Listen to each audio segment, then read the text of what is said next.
Bonjour à tous et bon début de semaine dans le ZCL. Comme chaque semaine, vous êtes avec nous jusqu'à 14h aujourd'hui. On va commencer avec deux femmes, Madame Romuald, bonjour. Bonjour. Et Madame Souillet, bonjour. Bonjour. Plus tard, on aura une autre femme, Madame Sylvie Osier. Elle n'est pas encore là. Après, on aura encore deux autres femmes, Maryse Izima Mirin et Jacqueline Jacquet. Vraiment, c'est l'émission des femmes, le ZCL, avec Iman, qui est une femme aussi. Mais je ne suis pas une femme, hein. Même si ça n'a pas l'air. Bon, alors, sinon aujourd'hui, on va parler tout à l'heure, effectivement, de ce tiers-lieu, le nouveau mode. J'ai vu la vidéo, c'est vraiment très intéressant ce que vous faites. On m'a demandé de visiter, mais j'ai jamais encore eu le temps. Il faudra venir. Oui, Cap-Esther, c'est tellement loin pour moi que... C'est pas le bout du monde, hein. Oui, c'est loin. J'habite Trois-Rivières, donc c'est très loin pour moi. Bon, on va faire le point sur l'actu. On va commencer par la Désirade, bien sûr. Un petit point. Oui, une actualité marquée par la vie démocratique locale avec différentes investitures. On va aller sur Désirade, sur Goyave et sur Sainte-Anne pour voir les investitures des différents maires. Et on parlera aussi de la mobilisation concernant les transporteurs de bouteilles de gaz, avec tout ce qui se passe au niveau géopolitique. Peut-être des inquiétudes à avoir aussi en matière de gaz et de pétrole. Mais on va démarrer par la Désirade, l'investiture de monsieur. On peut démarrer par Sainte-Anne, mais enfin, on démarre par la Non, Désirade. voyons, on est fair play. On va parler de la Désirade en premier.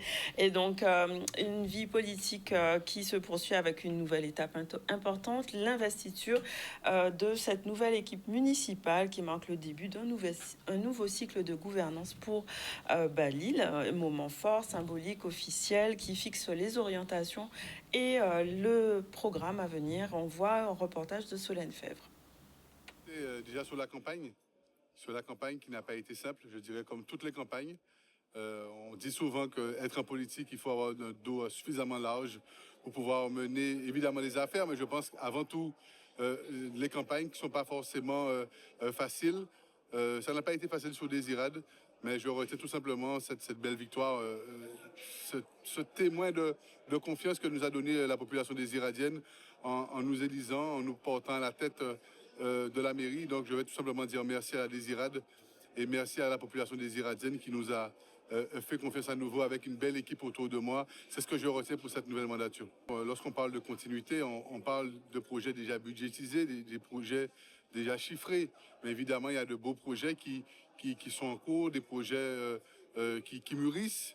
Nous avons aussi des beaux et grands défis, notamment les sargasses, la santé aussi, qui est une problématique sur l'île de la Désirade. Et ma vision en tant que maire, c'est d'avoir un vrai système de santé sur la Désirade qui permet d'avoir évidemment des généralistes, des professionnels qui pourront monter, voir les Désiradiens plutôt que le contraire. Moi, c'est ce que je souhaite, c'est mon rêve, c'est permettre à nos aînés, à nos Désiradiens de faire le moins de chemin possible pour pouvoir prendre soin d'eux. Et ça, c'est mon rêve en tant que maire. Avant tout, je parlerai à ma population désiradienne. Je vais leur dire merci, 1000 fois merci d'avoir porté ces 750 suffrages pour la liste Ensemble Allons Plus Loin pour la Désirade. C'est un vrai honneur pour pouvoir aller sur une deuxième mandature avec mon équipe. Je leur dis tout simplement que je ne les décevrai pas.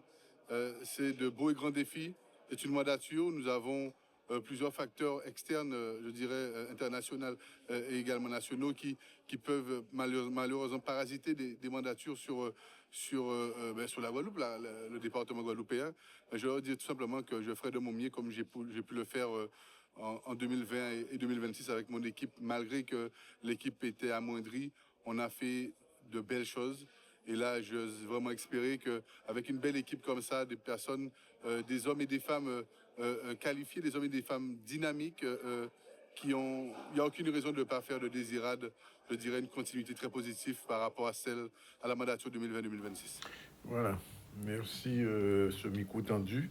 Et c'est la fête du Caribou, ce week-end. Oui, oui, rendez-vous ce week-end.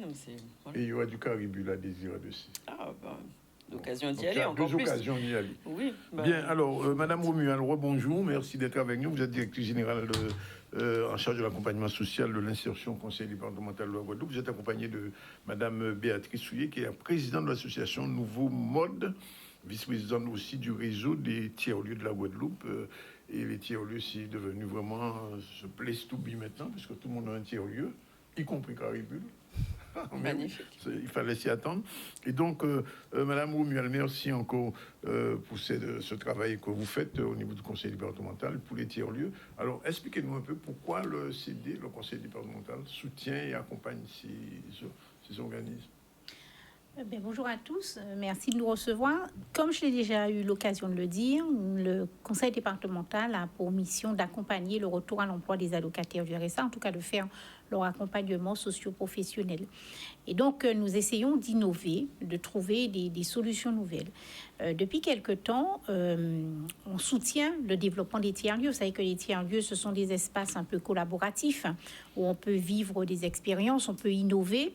Et donc, nous nous appuyons aujourd'hui sur, on va dire, l'installation de tiers-lieux un peu partout en Guadeloupe pour permettre donc aux allocataires du RSA de venir rejoindre ces espaces, de trouver des activités qui permettent de les remobiliser.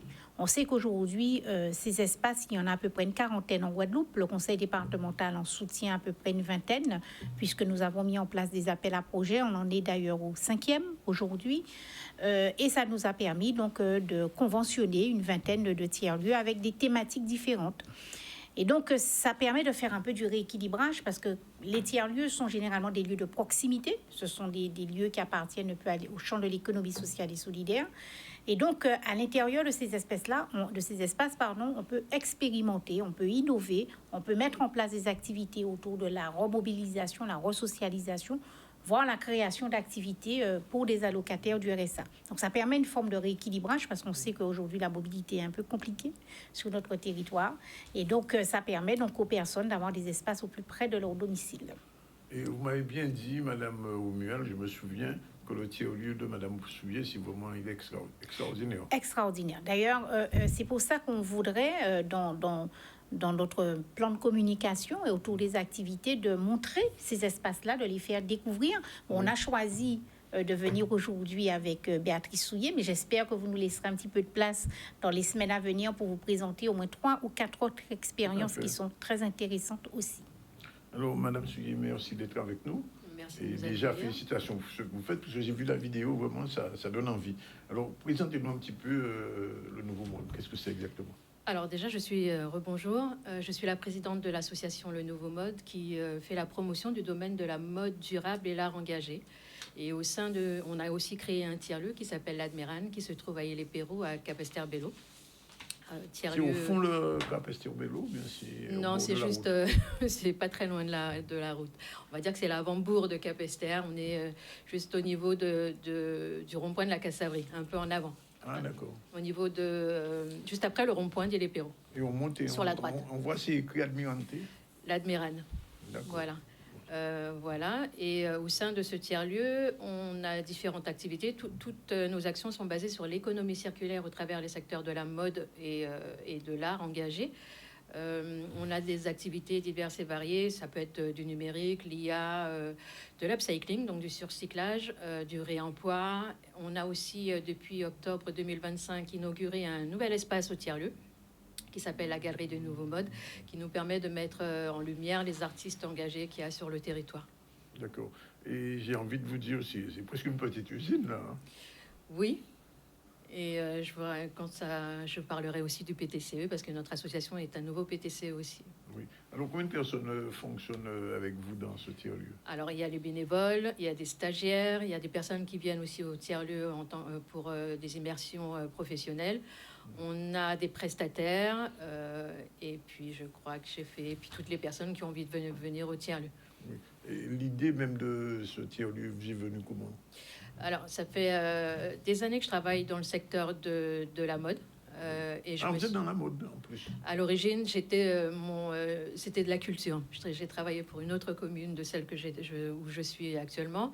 Et j'étais dans le service culturel. Et puis, comme j'adorais la mode, et puis quand on entend parler que le secteur du textile et de l'habillement, c'est le deuxième secteur qui pollue le plus au monde, et qu'on aime autant la mode que moi, je me suis dit, il faut faire quelque chose. Oui.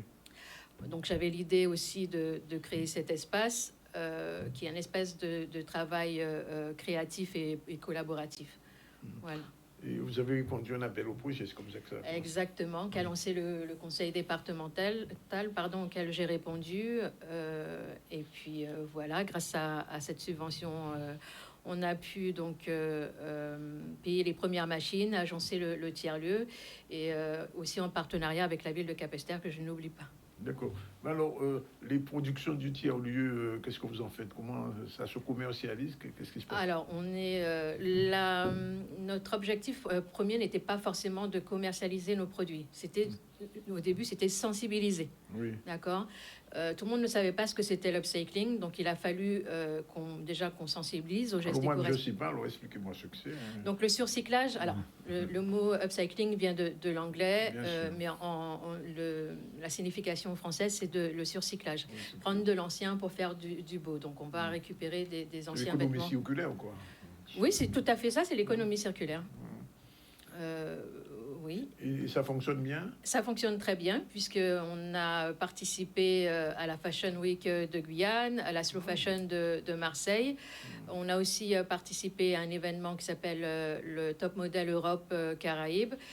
Des mannequins ont porté nos créations. Oui. Et puis notre but, c'est aussi de sensibiliser les créateurs comme les consommateurs à créer et consommer autrement. Plutôt des jeunes ou toutes sortes Toutes les personnes sont les bienvenues, d'autant plus qu'on prône tout ce qui est transmission de savoir et puis les relations intergénérationnelles. Oui. Alors, Madame Omiel, je me tourne vers vous, puisque la vision du conseil départemental sur l'accompagnement, comment ça se fait en fait? Ben, disons que une fois qu'on a accompagné ces tiers-lieux à émerger, aujourd'hui, il faut les fédérer. Il faut permettre de créer des dynamiques parce que l'idéal, c'est d'arriver à pérenniser ces espaces. Donc, l'accompagnement financier que le conseil départemental met sur ces espaces-là est cofinancé dans le cadre de la stratégie nationale de lutte contre la pauvreté que nous avions précédemment et le contrat de convergence. Et donc, aujourd'hui, ce qui est important pour nous, c'est de travailler des modèles économiques. Tout à l'heure, vous avez demandé à Madame Le Soulier ce que devenaient les productions, puisque le tiers-lieu produit des choses. Les tiers-lieux peuvent produire des services, mais aussi des biens. Ben, ils sont simplement revendus après à qui souhaite les acquérir, puisque demain matin, on escompte que ces espaces-là deviennent un peu indépendants de la subvention, même s'ils ne seront pas 100% en autofinancement, mais qu'ils arrivent à dégager suffisamment de financement qui leur permettent quand même d'assurer le minimum vital, on va dire, donc payer les loyers quand ils ont un local, avoir peut-être éventuellement un ou deux chargés de projet ou deux secrétaires, en plus des bénévoles qu'elle a évoqués, parce qu'il est important de noter, c'est que ces espaces-là fonctionnent beaucoup sur la base du bénévolat et permettent en fait aux entreprises, aux associations, à toutes les personnes lambda, aux citoyens lambda de venir dans l'espace et de consommer aussi, mais aussi d'apporter leurs compétences, parce qu'à l'intérieur d'un tiers-lieu, on peut échanger des compétences avec des publics différents qui viennent. Donc, pour nous, les allocataires, ça nous intéresse énormément de créer des logiques de réseau pour eux, mais aussi de faire en sorte que les tiers-lieux en Guadeloupe se fédèrent. Et d'ailleurs, on a une fédération, on va dire, qui est née au niveau local, dont Madame Soulier pourra vous en dire quelques mots. On va quelques justement de là, mais avant, je voulais vous poser une question quand même. Est-ce que dans votre tiers-lieu, vous pensez un jour faire créer une boutique éphémère, c'est-à-dire où les gens peuvent venir Oui, c'est prévu, mais je voudrais juste rajouter un élément par rapport à la question que vous avez posée tout à l'heure. Oui, alors quand je parlais de sensibiliser, c'était un premier palier. Maintenant, on est en train de produire, on travaille aussi pour certaines marques et puis des acteurs privés, je ne vais pas nommer là. Par exemple, sur les bâches obsolètes, publicitaires obsolètes. Donc, certains clients nous les ramènent et on produit. On peut les retravailler. On les retravaille, parce qu'on Oui. fait de l'upcycling dessus. Ça fait déjà notre deuxième année qu'on travaille avec un opérateur téléphonique. pour ne pas nommer. On produit pour eux des housses de téléphone portable, des housses d'ordinateur, des petits sacs, des tote bags. Donc voilà. Et sur c'est une petite usine que vous avez créée. Et sur les 2 départements, Martinique et Guadeloupe. D'accord. Alors, je sais qu'il y a la coupe des tiers-lieux qui a été créé. Comment votre tiers-lieu va s'intégrer et quel va être votre rôle dans cette affaire?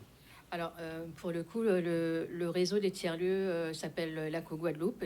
Il a été créé en fin 2025, si je ne me trompe pas. Oui.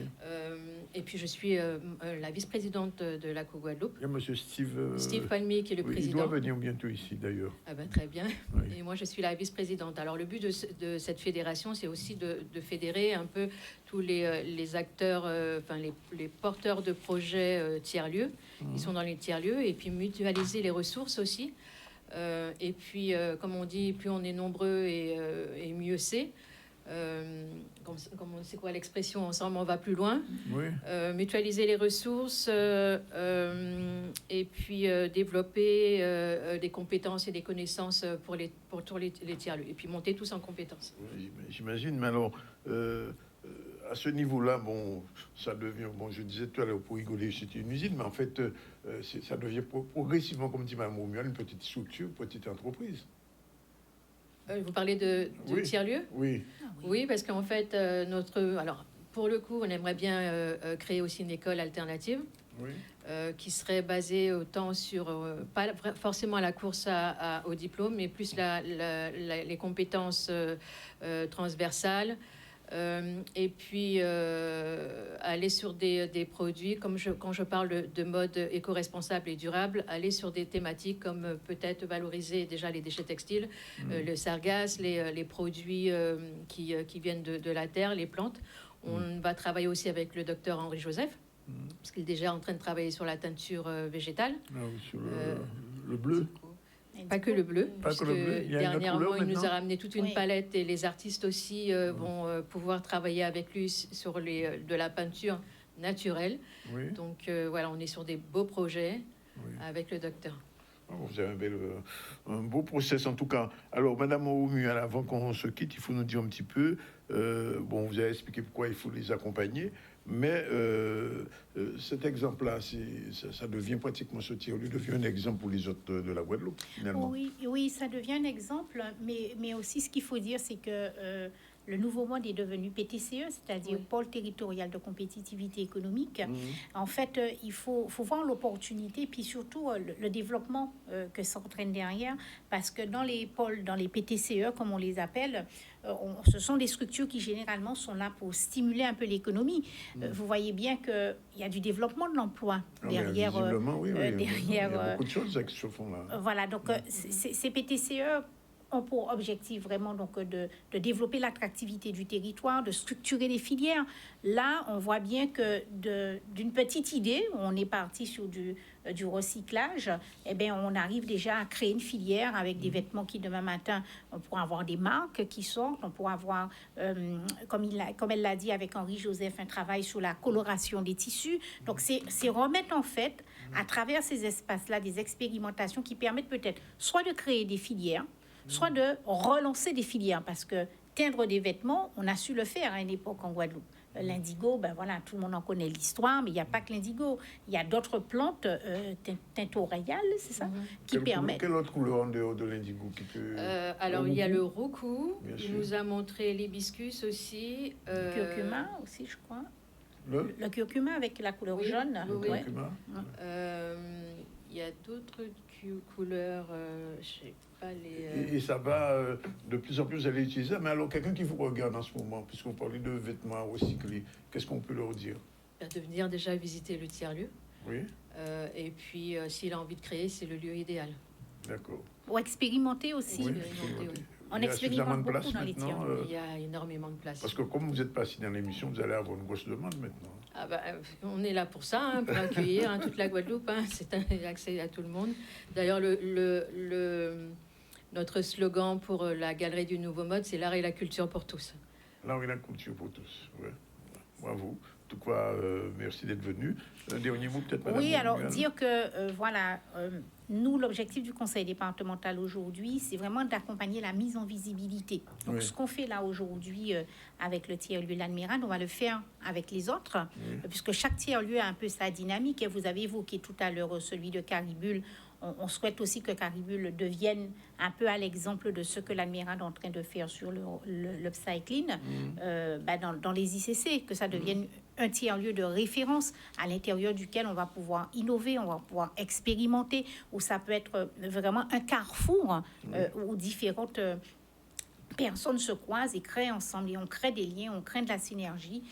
Voilà, c'est des espaces qu'il faut soutenir et accompagner. Je vous pose la question, est-ce qu'on peut inviter Madame Souillet au forum des ICC qu'on organise bientôt? Absolument, je pense qu'on peut l'inviter, je lui en parlerai.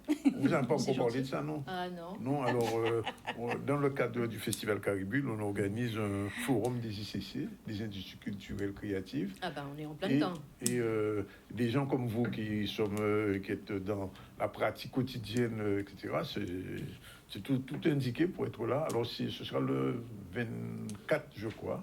C'est bien ça, je crois que oui, c'est le 24. Vendredi 24, voilà, exactement. C'est au Memorial Act.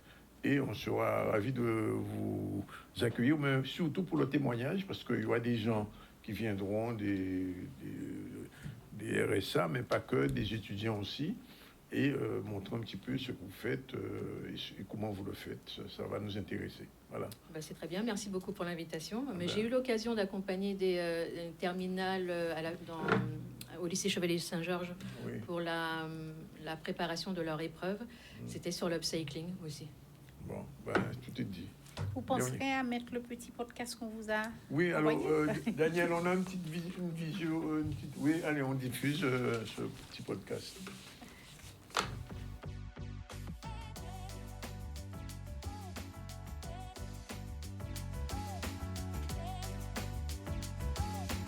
Nous avons créé ce tiers-lieu grâce au soutien du conseil départemental ainsi qu'à la ville de Capesterre-Belle-Eau. Le tiers-lieu L'Admirane est un tiers-lieu qui est dédié à la mode durable et l'art engagé.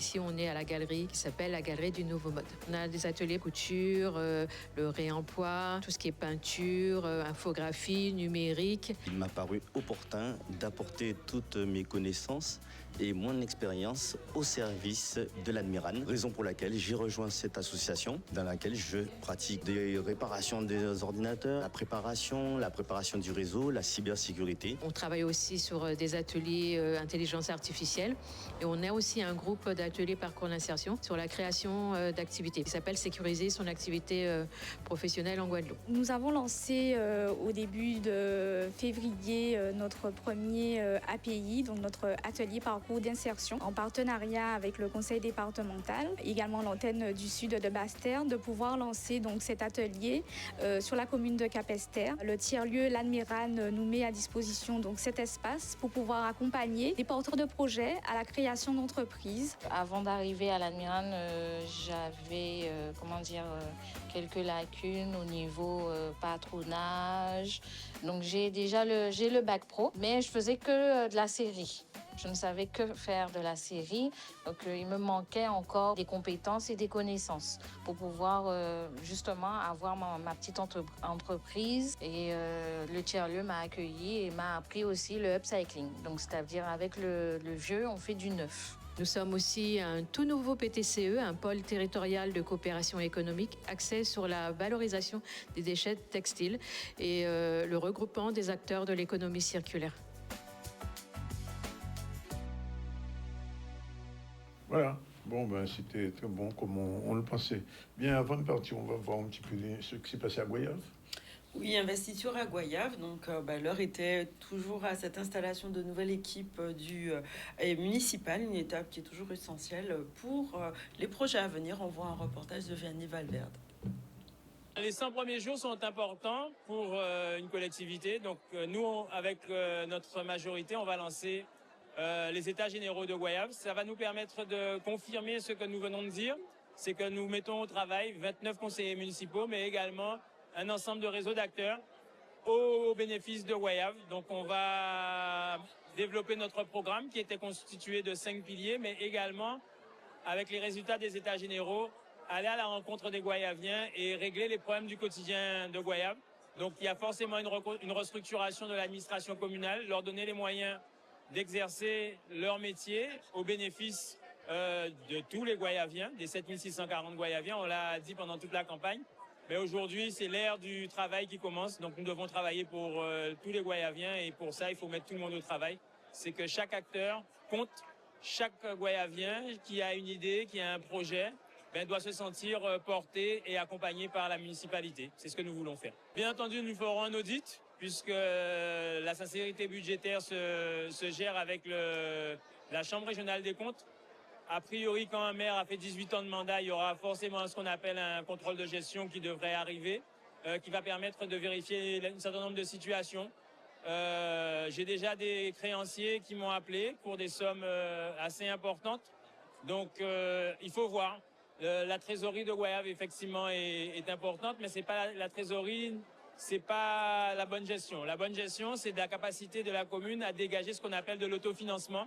Donc, c'est ce qui permet de faire du transfert de la section de fonctionnement vers la section d'investissement. Alors, je sais que c'est très technique, mais dites-vous que vous devez économiser sur vos charges habituelles pour pouvoir investir durablement. Et ça, les marges de manœuvre à Goyave ne sont pas si importantes que ça. Donc, il y aura un effort à faire, il y aura du travail complémentaire, mais nous avons les expertises et nous allons faire le travail qu'il faut pour ça et garantir une situation saine. Et si on doit redonner aux Goyaviens par la fiscalité, on redonnera, mais par contre, on n'augmentera pas la fiscalité à Goyave. Voilà, il est déjà 13h09. On va prendre la première pause, on va libérer ces deux dames et on se retrouve tout à l'heure avec Madame Sylvie Osier. À tout de suite.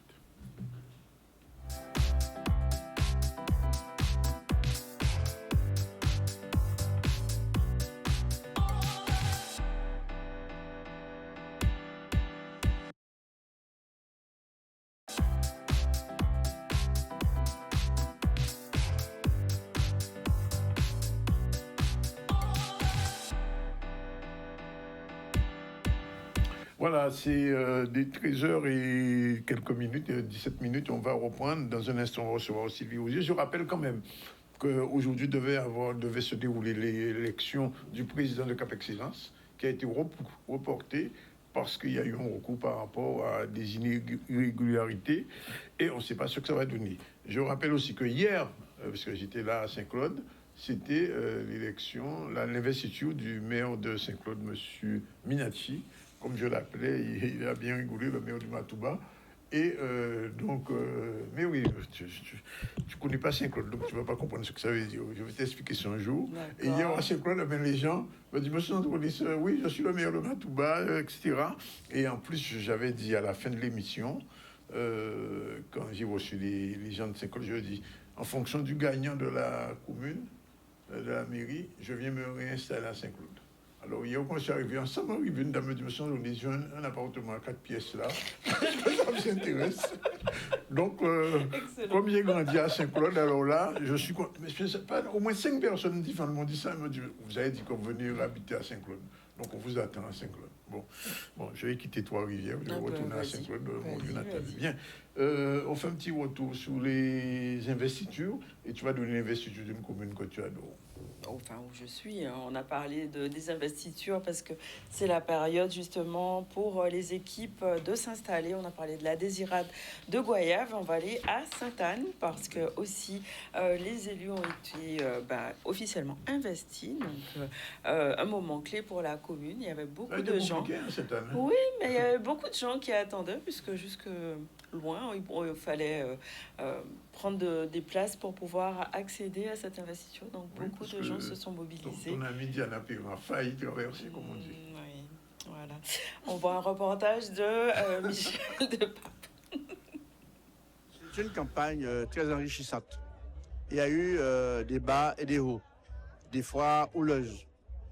Mais je pense que la démocratie a gagné parce que le peuple s'est exprimé largement, déjà en votant, pas assez quand même, parce que je lance encore, on appelle trop souvent aux abstentionnistes.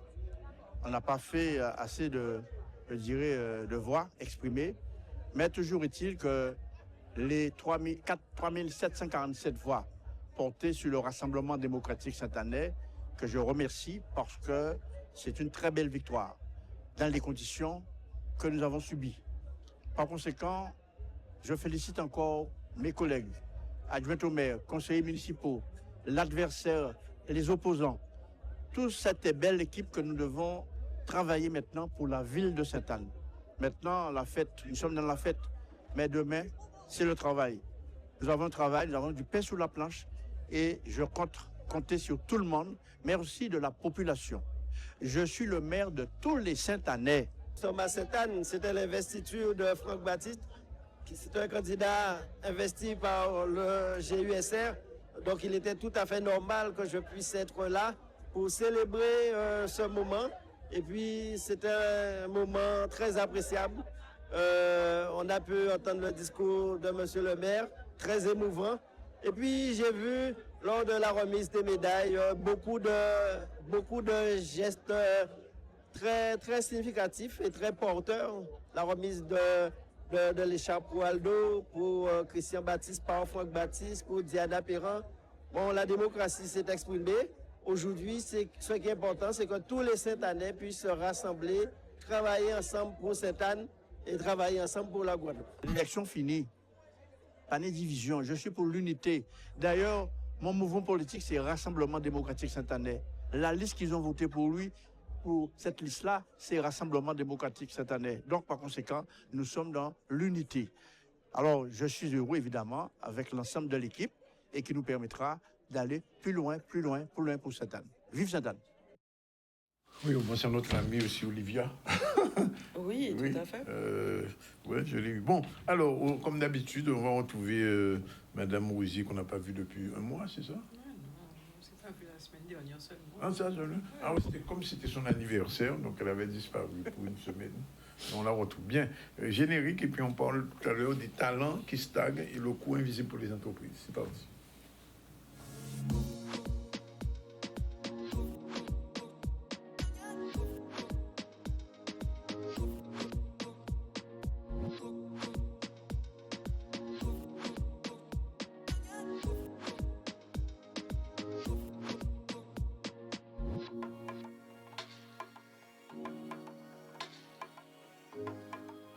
Bien, alors, merci Sylvie qu'on retrouve. Et aujourd'hui, on va parler donc du coût invisible quand les talents stagnent. Oui. Alors, explique-moi ça un peu parce que ça, c'est pas sur le dessus de ma tête.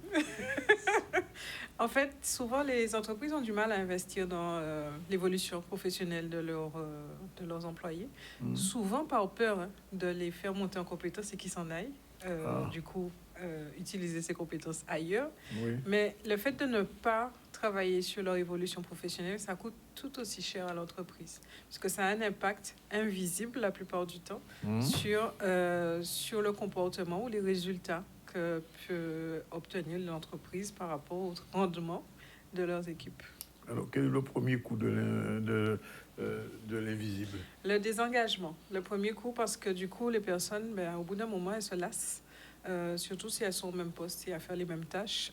Du coup, souvent, j'entends des personnes me dire je fais mon travail et sans plus. Ça fait 10 ans que je suis là. Ça fait 10 ans que je suis là, donc voilà, je fais mon boulot et puis ils vont plus chercher. Il n'y a plus de motivation. Il n'y a plus de motivation, il n'y a plus d'envie de faire plus, il n'y a plus d'envie de proposer des choses qui pourraient faire qu'on aille plus vite ou qu'on améliore le process. Oui. Parce qu'en fait, ils n'ont pas l'impression qu'il y aura la possibilité d'améliorer les choses ou eux, que ça puisse leur apporter quelque chose.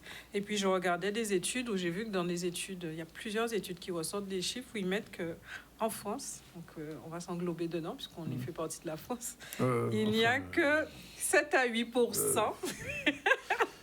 Il n'y a que 7 à 8%. Oui, c'est la Guadeloupe, mais sur les chiffres, on n'est pas loin.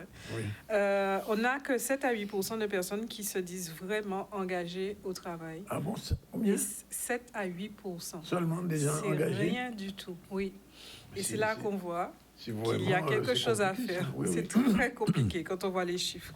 Et du coup, on a un deuxième coût invisible qui est là, la perte de talent. Là, du coup, forcément, il y en a qui restent, qui font leur travail sans plus, mais il y en a d'autres, au bout d'un moment, ils se disent, bon, j'y vais. Ouais. Je vais chercher un poste ailleurs, je vais chercher à m'épanouir ailleurs. Et malheureusement, des fois, ces salariés-là, on a passé des années à les former. Ils ont un certain nombre de compétences, de connaissances du métier. Et donc, forcément, quand ils décident de s'en aller, ça peut coûter énormément à l'entreprise. Et ça représente entre le fait de remplacer une étude, le fait de remplacer un employé, ça peut représenter environ 50 à 200% du salaire annuel de cet employé. Parce que ça... Il faut tout recommencer. Il faut prendre le temps, du coup, que la personne monte en compétence elle aussi, etc. Et donc, ça... voilà. Donc, tu as perdu entre 50 et 200%. Alors, tu connais cette expression guadeloupéenne. Moi, dans l'entreprise, pour en gagner l'argent. Oui, mais ça, c'est vrai. Et beaucoup de gens entendent ça souvent. Hein. Ah ben oui. Voilà, c'est là pour en gagner l'argent. Point, c'est tout. Mais quand la personne n'a que ça et qu'elle dit que je ne suis là que pour gagner de l'argent, on a un problème. Et c'est quelqu'un qui est dans ce désengagement et qui est peut-être déjà avec un pied ou les orteils de haut, comme j'aime bien dire. Alors, le troisième coup, c'est lequel? Le troisième coup, c'est le potentiel inexploité. Souvent, on ne se rend pas compte, en ne permettant pas aux personnes d'évoluer ou de montrer de quoi elles sont capables. On ne voit pas que ce collaborateur a des talents ou des compétences ou même des idées qu'il pourrait exprimer sur d'autres postes ou d'autres tâches. Et donc, c'est là que c'est important que l'entreprise puisse permettre à ces talents d'émerger, leur donner de l'espace pour qu'ils puissent proposer des choses, pour qu'ils puissent innover et même proposer des axes d'amélioration sur le fonctionnement et parfois même trouver de nouvelles opportunités à l'entreprise, de nouveaux clients. Donc le potentiel, c'est vraiment très important à travailler. C'est un potentiel qui s'endort. Il est dormant, oui, puisqu'on ne l'utilise pas à 100%. Alors, contrairement à l'habitude, il n'y a pas seulement 3, mais il y a au moins 5. Alors, quatrième évolution professionnelle. Non, c'est l'évolution professionnelle. Il faut le voir vraiment comme un levier de fidélisation des équipes. Puisque forcément, si on travaille, ce n'est pas tous les employés qu'on va former, faire monter en compétences, qui vont avoir envie de s'en aller. Il y en aura peut-être, et pourquoi pas. Donc, s'ils préfèrent s'en aller, c'est aussi le travail de l'entreprise de travailler sur l'évolution et le bien-être de cet employé pour qu'il s'épanouisse ailleurs s'il n'est pas capable de s'épanouir dans notre entreprise. Par contre, une bonne majorité, si dès le démarrage du coup, de la collaboration ensemble entre l'entreprise et l'employé, on travaille sur son évolution professionnelle, on travaille sur son épanouissement, c'est là qu'on va fidéliser cette personne parce qu'elle va être 100% intégrée et elle va vouloir donner plus à l'entreprise et faire en sorte que l'entreprise réussisse et qu'on ait de bons résultats. Puisqu'elle parlera en nous et pas en moi, je fais ça et puis l'entreprise, voilà. C'est ce qu'on appelle la stabilité. C'est ça, c'est important. La fidélisation. Et le dernier, le cinquième. Faut que les entreprises acceptent ou commencent à développer en fait cet aspect de travailler sur l'investissement humain. Et d'ailleurs, ça fait partie, je crois que je l'ai dit il y a 2 semaines, ça fait partie ça fait partie de la responsabilité sociale des entreprises de travailler sur l'épanouissement et le bien-être de leurs salariés. Et donc, du coup, on peut travailler à développer leurs compétences, à leur employabilité aussi et surtout leur épanouissement professionnel. C'est quelque chose qui est important. Et d'ailleurs, j'ai commencé à travailler sur une offre que j'ai commencé à déployer l'année dernière et qui commence à pas mal fonctionner. Oui, tu attends le livre. Oui. Oui, tu attends le livre. Je n'ai pas oublié. Page 124. Ah, d'accord, c'est noté. Et donc, j'ai travaillé sur une offre en partant des outils, des bilans de compétences que j'ai adaptés et améliorés pour permettre de faire en sorte de travailler dans les entreprises avec l'ensemble des collaborateurs à leur épanouissement et à leur développement professionnel. Donc, ça peut être un axe important de développement, oui. Pour justement faire en sorte de booster les motivations et du coup les performances des équipes. Alors, pour résumer, en combien de points on peut résumer tout ça?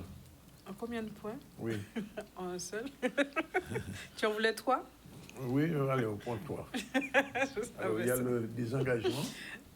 Du coup, si pour résumer, travailler sur l'épanouissement professionnel de ces équipes, ça permet de ne pas avoir de désengagement, de ne pas avoir de perte de talent et de ne pas avoir de personnes qui n'ont pas exploité leur potentiel à 100% dans l'entreprise. D'accord. Non, mais c'est important ce qui a été dit là, parce qu'en fait, c'est vrai que, comme je disais, dans l'entreprise, on gagne l'argent. Premièrement, ça ne permet pas à l'entreprise de se développer, puisque la personne qui est frustrée, qui ne se sent pas véritablement investie dans l'entreprise, qui vient là, Des fois, elle fait le strict minimum, ou voire de moins en moins, et puis l'entreprise perd du chiffre, et puis si elle perd du chiffre, elle ne peut pas payer la personne qui est venue pour gagner son argent. Enfin, on tombe dans un cercle vicieux là, qui est pas intéressant parce pour que l'un et pour l'autre. l'entreprise perd du chiffre, mais ça veut dire qu'à un moment donné, on passe au licenciement. Et donc, alors c'est la dernière question, et on te libère. Qu'est-ce qu'il faut faire à ce cas-là? Quand on arrive au stade où... Il faut d'abord faire un audit. Il faut d'abord faire un audit, parce qu'il faut comprendre la situation.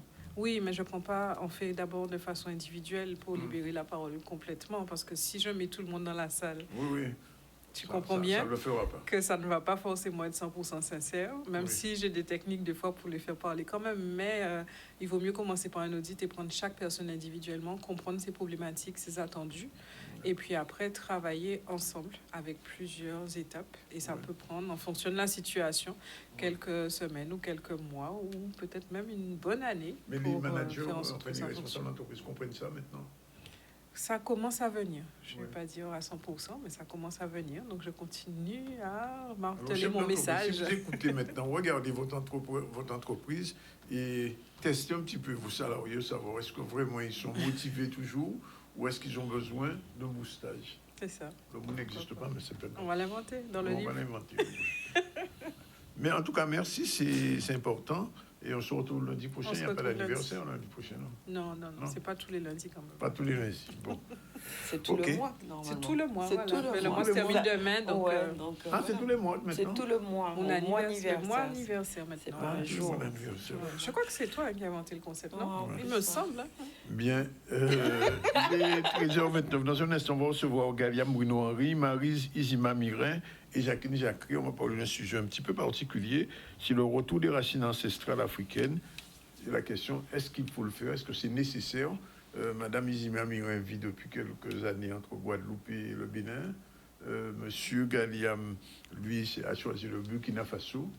Et Madame Jacqueline Jacquerie, il passe avec ce qu'il faut entre l'un ou l'autre. On va poser la question tout à l'heure. Et au Guadeloupéen, à tout de suite... on prend la dernière pause et après on va conclure avec l'utilisation des bouteilles la mobilisation de transporteurs de bouteilles de gaz. Merci Sylvie. Merci. Et à bientôt.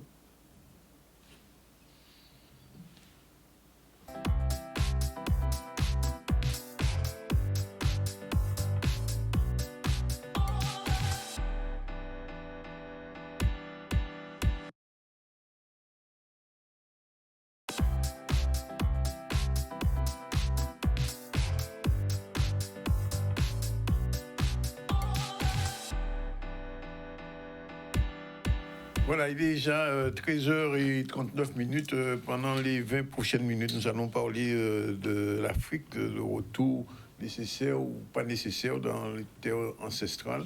Rappelle très rapidement des infos de la première demi-heure.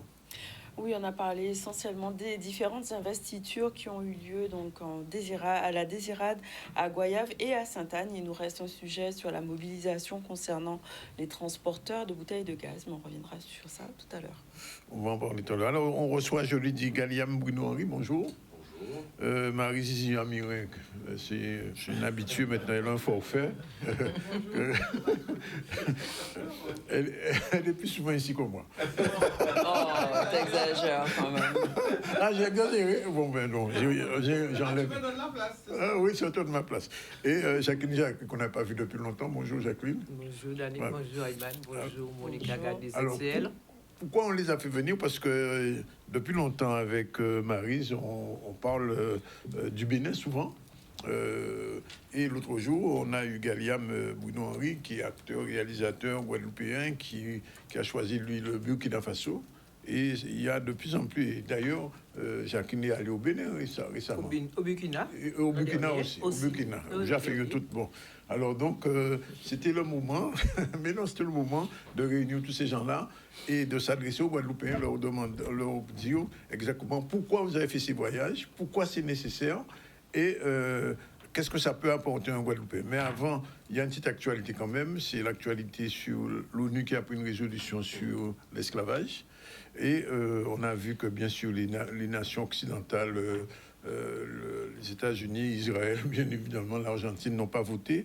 Et la question qui se posait pour le Bénin, est-ce que le Bénin avait voté ou pas? Et tu as la réponse. Alors oui, j'ai eu la réponse ce matin en provenance du Bénin, puisque nous avons plusieurs groupes d'Antillais qui sont au Bénin. Nous relayons les informations. Et d'ailleurs, le ministre des Affaires étrangères a tenu à convoquer toute la communauté afro-descendante à Cotonou aujourd'hui pour faire un discours, c'était à 15h heure locale, donc il y a quelques heures de cela, pour réaffirmer que le Bénin, en fait, avait fait partie des pays qui ont co-sponsorisé ce projet, cette résolution à l'ONU. Oui. Donc le Bénin a tout de suite soutenu le Ghana dans ce projet. Alors, ce qui s'est passé, il y a eu une petite erreur technique, administrative au niveau de l'enregistrement du vote, tout simplement. Ah, voilà, donc quand les résultats sont sortis, puisqu'il y a eu des captures d'écran qui sont sortis des résultats, on n'avait pas encore enregistré le vote du Bénin. Mais le ministre des Affaires étrangères a fait sortir donc un communiqué officiel disant qu'ils sont pratiquement à l'origine, avec le Ghana et le Nigeria et d'autres pays, de cette résolution qui a été portée à l'ONU. Donc c'est un fake news qui a circulé sur les réseaux. Hier, comme d'habitude, je dis souvent aux gens de ne pas se fier aux fake news qui circulent, d'attendre une justification des journalistes qui font leur travail réellement. Jacqueline, un petit mot à dire là-dessus. Oui, absolument. Daniel, on est très content et on y a pensé ému pour cet an. Parce que pour une fois, eh bien, descendants à eux, de chaque côté à l'Atlantique, qu'a parlé d'eux. Parce que trop souvent, nous avons parlé d'eux de façon négative, puisque nous avons créé esclaves. Et donc là, vraiment, ça permet que les communautés internationales voient devant problématique à réhabilitation, parce que c'était ça qu'il s'agit, hein. Réhabilitation dans cet an, nous, il faut nous fier, il faut nous très contents, même si ça n'est pas satisfaisant, puisque c'est en résolution qui n'est pas contraignant, mais en tout cas, ça va permettre que le monde entier tonne que les ancêtres en nous subit en violence, en butin qui est inimaginable, hein? Et donc, c'est important que tout le monde sache ça et connaisse ça. Je suis très, très content pour eux. Vous ne pas étonné que la France était à l'abstention dans ça. Nous qui jamais la France au tribunal. La France, c'est ça, est bien, c'est qu'il y a une union nationale. L'Union nationale, c'est le pays des droits de l'homme blanc, certainement. Et donc, il a dit qu'il a reconnaître l'esclavage comme crime contre l'humanité. Et puis 2 jours après, il a dit, mais non, mais son loi mémorielle. Et donc, nous qui avons le MIO, Martinique, puis d'autres associations, j'ai amené la France devant le tribunal pour demander réparation, puisque changé qui a tiré l'article 5 là, dans la loi Taubira, eh bien, il dit, nous, ce qu'il est, il n'y a rien à voir, nous, pas rien à voir dans ça. Nous arrivons au niveau de la Cour européenne des droits de l'homme, il dit nous-mêmes, mais nous savons très bien que c'est un problème politique et qu'à part au tribunal, ça qui résout. Bien sûr. Alors, pendant là, on va poser aux questions là, puisque nous avons des invités qui jaillent dans 2 pays différents du continent africain, là où ils vivent au Burkina ou au Bénin, qui sont sentis où? Alors, on peut parler aux 2 mois. Mais qui parle de monde, c'est Marie en moi, et qui sont monde très réservés. Nous, au Togo, là, il arrive au Togo, en plein ville Lomé, il mettait qu'à danser. Il mettait qu'à danser. Ah bon? Et il y a un bitin qui passait à Naï, et moi, j'ai eu une occasion en Afrique du Sud, et là, on arrive en Afrique du Sud, dans Santion bitin. Et si c'était quoi, il a été fait, maintenant là, ça a été plus jeune, on était sûr de moi, on était à genoux, et on était boité là. Vraiment, c'est là senti qui passait dans moi, c'est en Afrique du Sud. C'est ça en fait. Oui. Hein? En beau sol là. Au Bénin, non. On déjà prend. Ouais, déjà prend petit boin, ouais. Oui, on déjà et puis on te connaît aussi. Alors, ça excusez-moi, car revient pour Bénin. Au Bénin, ça en réalisé, c'est que jusqu'à présent, pendant longtemps, moi en Afrique en tant que touriste. En partie qu'à fait le lionnage là, entre moi... Ah bon, pour c'est ton pays étranger, au cas où... Oui, au cas où un touriste, au son forcé, au cas où un touriste. Et donc c'est vrai que pendant longtemps, on voyageait en Afrique en tant que touriste. Et on était bien aimé, mais en partie qu'à fait le lionnage là, vraiment, elle avait moins, elle faisait 7 ans moins. Oui, en tant que terme matriciel. Ah oui, quand même, ça fait longtemps, mais c'est vrai que ils mettaient nous tellement loin de l'Afrique. Ils montrent nous mépriser l'Afrique tellement que c'est vrai que ou pas qu'à sentir Africain, ou pas qu'à sentir africain, c'est ça, hein, ou pas qu'à sentir africain. Et bon, nous, le monde d'ailleurs, il n'y a pas vrai que des moitiés, qui a dit qu'il n'est pas africain. Alors, petit à petit, quand même, travail là qu'a fait, puisque nous rendons compte que de plus en plus, nous acceptons de dire que nous, c'est des afro-descendants. Il y a un véritable travail. Oui, il y a un véritable travail qui a fait. De reconnexion. Je dirais que c'est la colonisation des esprits, en fait. C'est ça, la première colonisation, c'est ça. Absolument. Voilà. Et justement, en parlant de partir en touriste, le but aussi, c'est de pouvoir rentrer en Afrique sans visa. Absolument. Voilà, tu rentres chez toi, tu n'as pas besoin de fermer, tu n'as pas besoin de frapper à la porte pour rentrer. Comme me disait donc un ami Kwaku Mansa, qui est dans le groupe de Diaspora Kama à Guadeloupe. Voilà, j'ai eu l'occasion de le filmer un petit peu là pour mon prochain documentaire. Et bien, il m'a dit, au moins maintenant, avec mon passeport, je rentre chez moi. Je n'ai pas besoin de frapper à la porte pour rentrer chez moi. Je me sens chez moi. Et ça fait une petite différence quand même. Ça fait une grosse différence. Voilà, parce que je rappelle que même si vous n'avez pas le passeport béninois maintenant, rien qu'en ayant l'attestation d'éligibilité, c'est le premier papier que vous recevez quand vous allez sur la plateforme My Afro Origins de l'État béninois. Vous recevez, avec évidemment, quand vous avez votre dossier avec toutes les preuves d'afrodescendance, vous recevez une attestation d'éligibilité. Rien qu'avec cette attestation, vous pouvez rentrer et sortir du pays comme vous voulez. Voilà, vous n'avez même pas besoin de passeport, vous êtes reconnu comme afrodescendant, vous rentrez, vous sortez comme vous voulez du pays. Maintenant, après la nationalité même, c'est encore une démarche supplémentaire. Oui, juste pour réagir par rapport à mot là qu'on parlait tout à l'heure, la notion de reconnexion, c'est vrai que nous, au CIPN, au début, nous tenions les 3 R, reconnaissance, réparation, réconciliation, et pour le 30e anniversaire, nous dit non. Pour nous parler de reconnexion. Donc, nous ajouté 2 autres R, reconnexion avec la terre matricielle. Ni 4 R, là. Non, ni 5 R. Et puis, deuxième, là, c'est réhabilitation des ancêtres. Pour qu'on radie et qu'on nous a gourmé au niveau de CIPN, pour que nous arrêtions les ancêtres en nous esclaves, parce que nous savons que c'est nous avons fait au plus bas qui était. Nous avons dans la même logique que les esclavagistes, qui ne peuvent pas crier les ancêtres esclavagistes, et pas ni pour descendants d'esclavagistes, mais ni descendants d'esclaves. Vous savez, probablement, moi, ça, avant la parole à Bruno, alors, nous pas dit esclave, nous pas dit soumis à l'esclavage.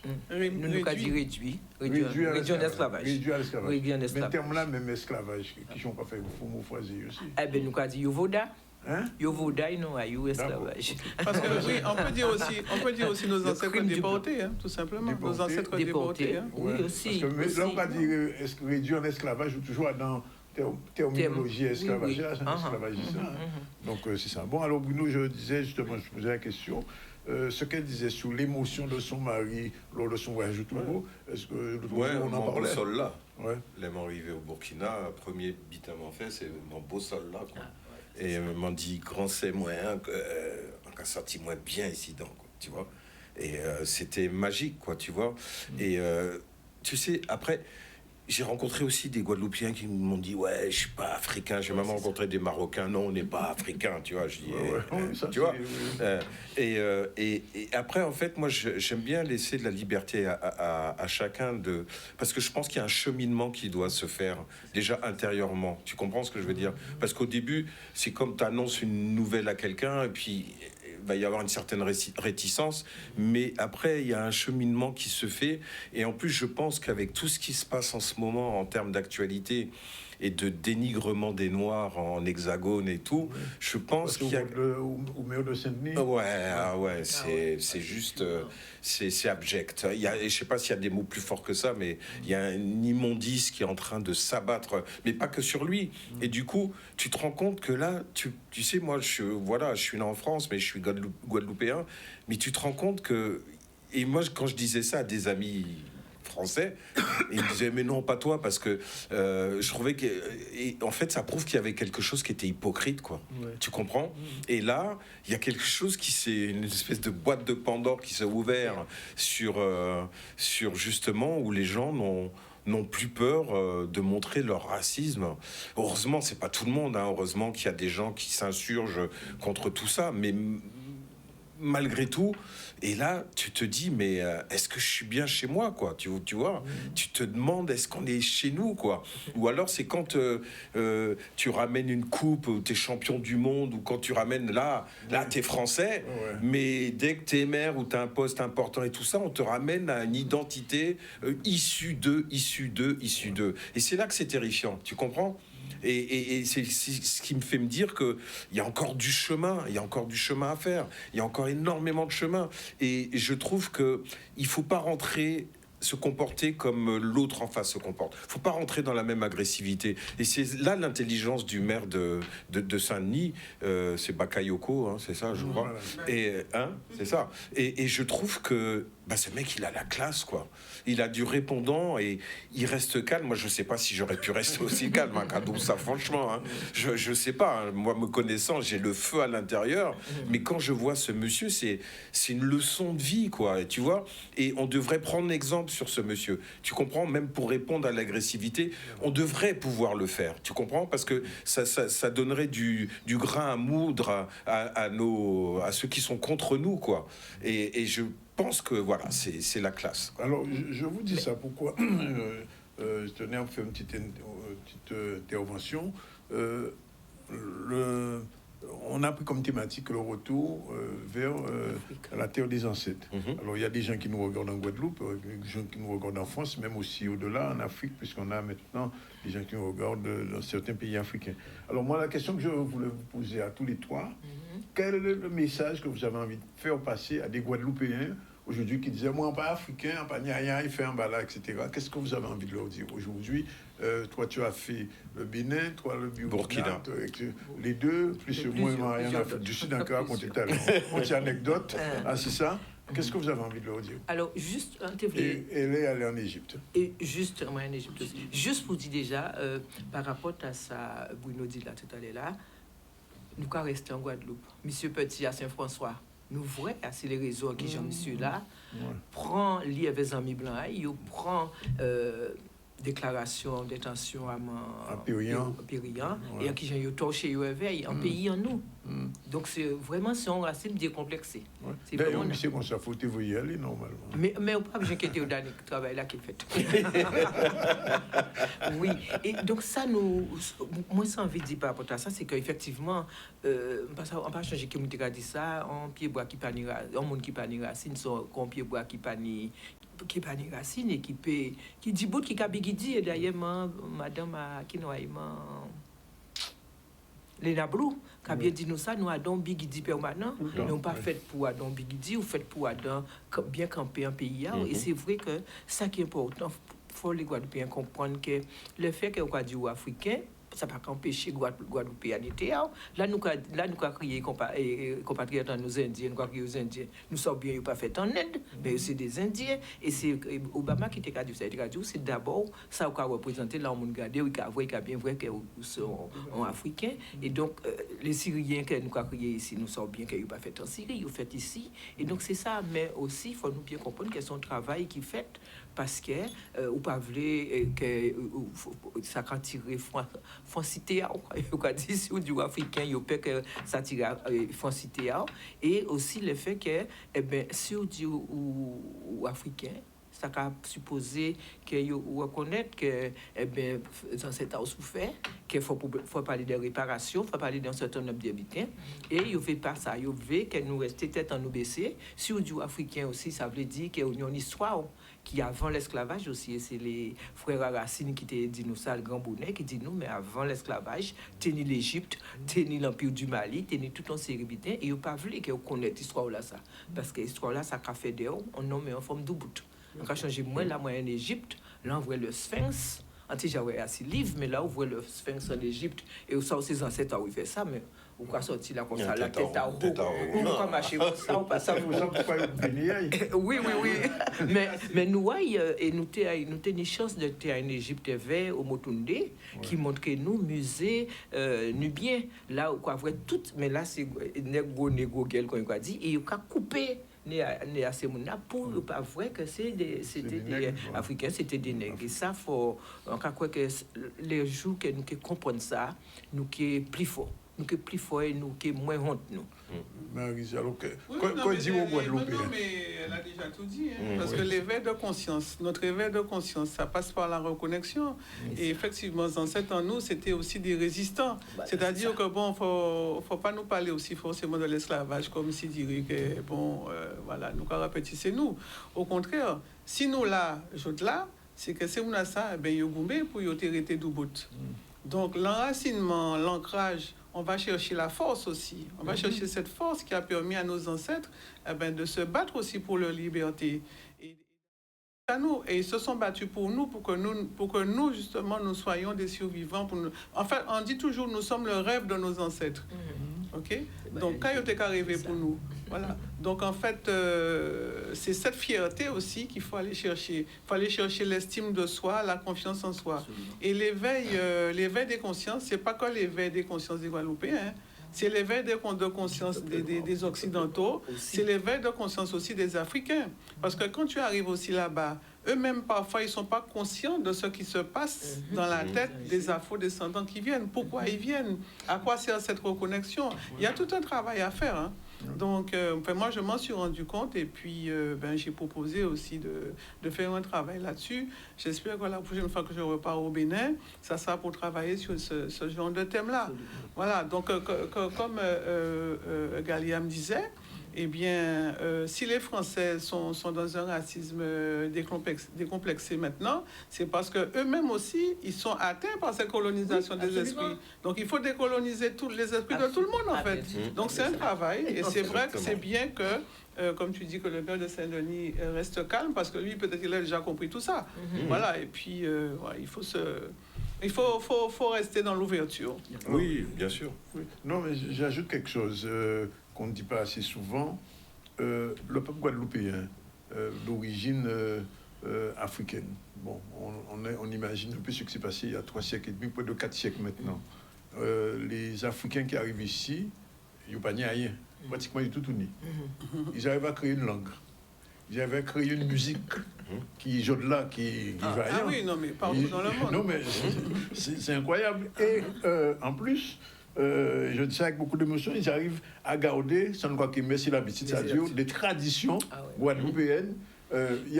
J'ai eu l'occasion de recevoir ici une Congolaise. Là, on dit qu'en Guadeloupe, nous avons dit que Soupa Congo, il va manquer de coller. Soupa Congo, comment ça? Parce qu'en l'esprit, il ne peut pas imaginer que 4 siècles après, que les Guadeloupéens là, qui font bien que Soupa Congo. Donc, c'est dire que finalement, quand on fait le total, il y a une véritable résistance du peuple guadeloupéen. Vraiment une résistance du peuple guadeloupéen, puisqu'on nous a interdit la langue. On nous interdisait, je sais qu'on est là, on nous interdisait le goka, on disait notre musique, etc. Et malgré ça, nous résister, nous la jouer là. Donc on a dit, bravo, peuple guadeloupéen. Pour moi qui part en new compte de ça, ça nous y est joué là, et là on a dit, brillant, ça les Guadeloupéens dans la musique, dans le théâtre, dans le cinéma, dans le sport, dans toute qualité. Toute qualité. Et grandir à la Guadeloupe par rapport à d'autres pays, vraiment il y a de quoi. Alors, comment on organise ça? Par exemple, quand, parce que tu as dit ça l'autre jour, mais c'est toujours bon de répéter, parce que nous avons pédagogie, tu arrives au Bénin, qu'est-ce qui se passe? Pour voir un Guadeloupéen qui nous écoute aujourd'hui, il veut aller au Bénin, comment il s'organise pour avoir... ça dépend déjà de ce qu'il cherche, parce que quand on va pour la première fois au Bénin, c'est déjà pour aller dans les lieux même de mémoire, visiter les lieux de mémoire, comprendre un peu l'histoire, ce qui s'est passé, et ça, ce sont des moments forts en émotion, très très forts en émotion. Voilà. Maintenant, il y a des personnes qui vont y aller parce que tout de suite, ils veulent déjà être dans une démarche de nationalité. À ce moment-là, il faut d'abord faire la démarche auparavant sur la plateforme. On n'arrive pas comme ça pour avoir son passeport. Il faut quand même leur donner le temps d'étudier les dossiers. Et il faut savoir qu'il y a des milliers de demandes maintenant sur le Bénin venant du monde entier. Voilà, donc le ministère, il est un petit peu débordé. Donc, non, mais ces gens-là travaillent vraiment. Ces gens-là travaillent vraiment. Et c'est pour ça. Et à chaque fois, je veux les remercier parce qu'il y en a qui ont fait un travail extraordinaire. Et je veux encore remercier Madame Olivia Humbo, qui était au ministère de la Justice, mais qui est toujours au ministère de la Justice, mais qui est maintenant nommée à la tête du bureau d'accueil des afrodescendants. Ils ont créé un bureau. Voilà, ils ont créé un bureau pour l'accueil des afrodescendants, spécialement pour pouvoir les accueillir. Et bon, c'était notre souhait. Oui, c'est elle, donc Madame Mombo. Et aussi, il faudrait effectivement remercier le ministre de la Justice, tous les gens qui ont travaillé avec en fait le président. Tout le monde a travaillé à cet accueil-là parce que en fait, c'est une réparation. On parlait de réparation. C'est une forme de réparation. Donc, on peut imaginer aussi que des réparations à tous les autres niveaux, économiques, etc. Mais cette reconnexion, cette réhabilitation de nos ancêtres, c'est une vraie réparation. Enfin, moi, personnellement, en tout cas, je l'ai vécu comme tel. Voilà. Mais Maître Germani est ambassadeur. Voilà, effectivement. Maître Germani de la Martinique est ambassadeur. Exactement. Oui, c'est grâce aux associations. On travaille des associations comme Sankofa, Maître Germani, Diaspora Kamal, le MI au Bénin. Le MIR a beaucoup fait aussi, hein, donc voilà. Et Bruno, c'est exactement le même sentiment au Burkina aujourd'hui? Ah oui, moi ça a été la réparation totale, et puis en même temps, moi je sais que je suis protégé de quelque chose, que j'ai une petite lumière au-dessus de ma tête, et ça me donne une force pour la combativité, et de me dire que la couleur noire... c'est la couleur de la terre-mère, et c'est la couleur de l'humanité, c'est le berceau de l'humanité pour moi.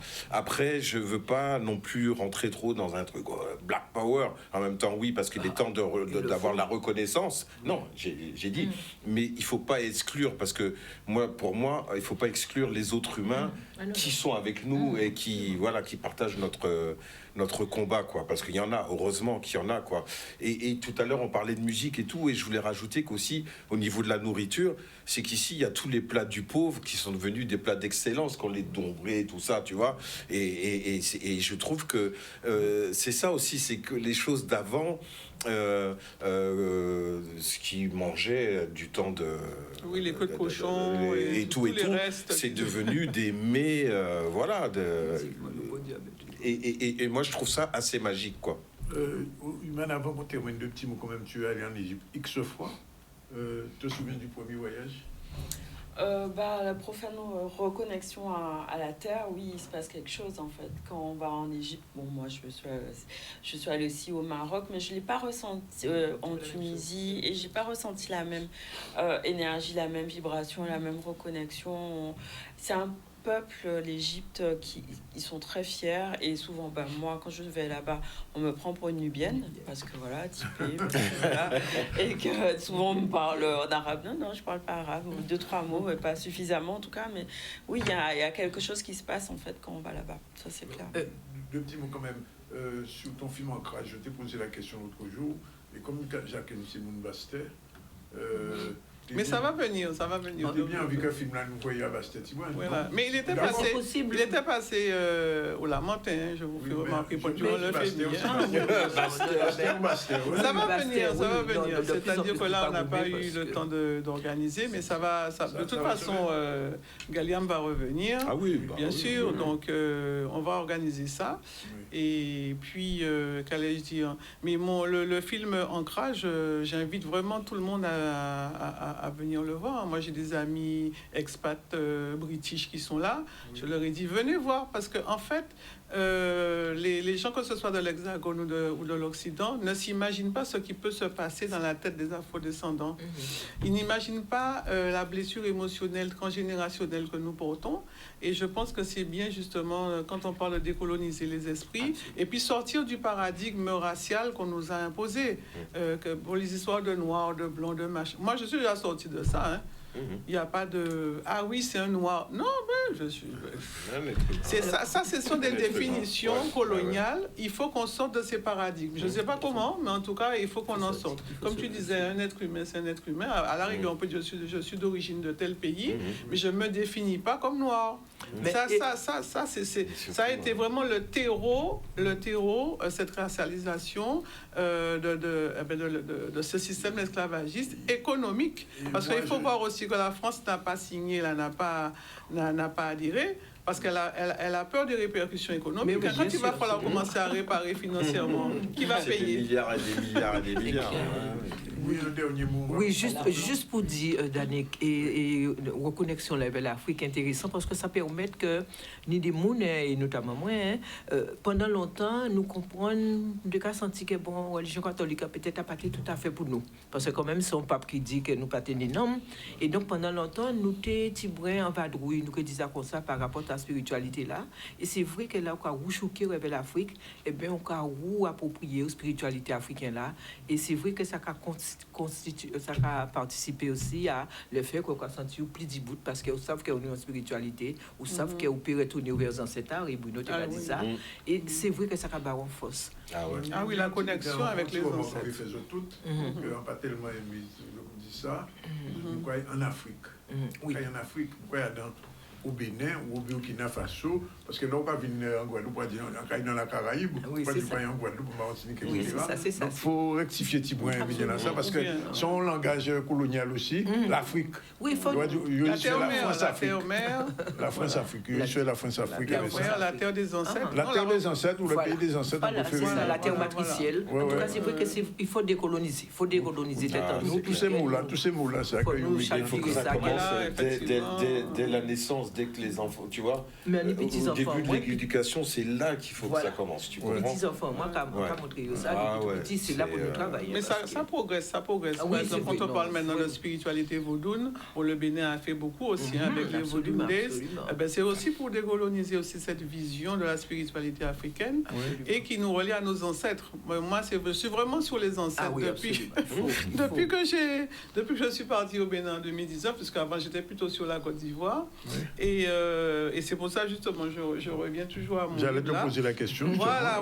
L'être futur ancêtre. Non, tu sais pourquoi? Ça fait partie du forfait. Oui. Non, tu sais pourquoi? Parce que depuis que j'ai... Bon, je vais vous donner un secret. Vas-y, allez. Donc, j'ai été baptisé, moi, par contre, au Bénin.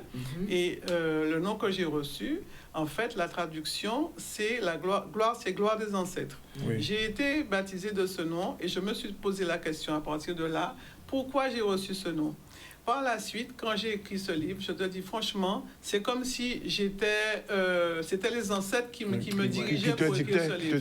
Voilà. Le titre, je n'ai pas réfléchi au titre. Le titre est venu tout seul, dès le début. Je ne savais même pas ce que j'allais écrire. Quand j'ai mis l'être d'une future ancêtre à ses afro-descendants. Okay? Donc cette connexion avec les ancêtres, je te dis franchement, ça a changé ma vie. Ah oui.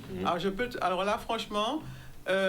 c'est pas pour dire qu'il faut aller quitter telle ou telle religion, moi c'est pas mon but, mais la reconnaissance ancestrale, la reconnexion ancestrale, elle est importante, elle existe dans tous les peuples premiers, que ce soit vous allez en Chine ou bien en Asie, partout, les gens honorent leurs ancêtres. Absolument. Voilà, donc c'est important. Voilà.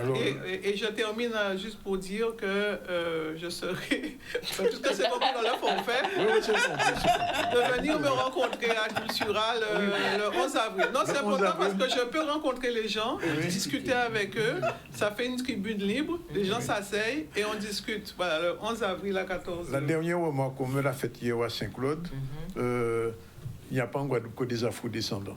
Il y a des indo-descendants aussi. Ah, tout à fait. Oui. Non, mais on a dit ça parce que je dis en ça hier, je dis moi, dis mon CIPN ça. Non. Les gens qui disent ça permet moi d'Annick de dire que vous pas au courant à ça nous quoi faire avec les indous. Non, ça.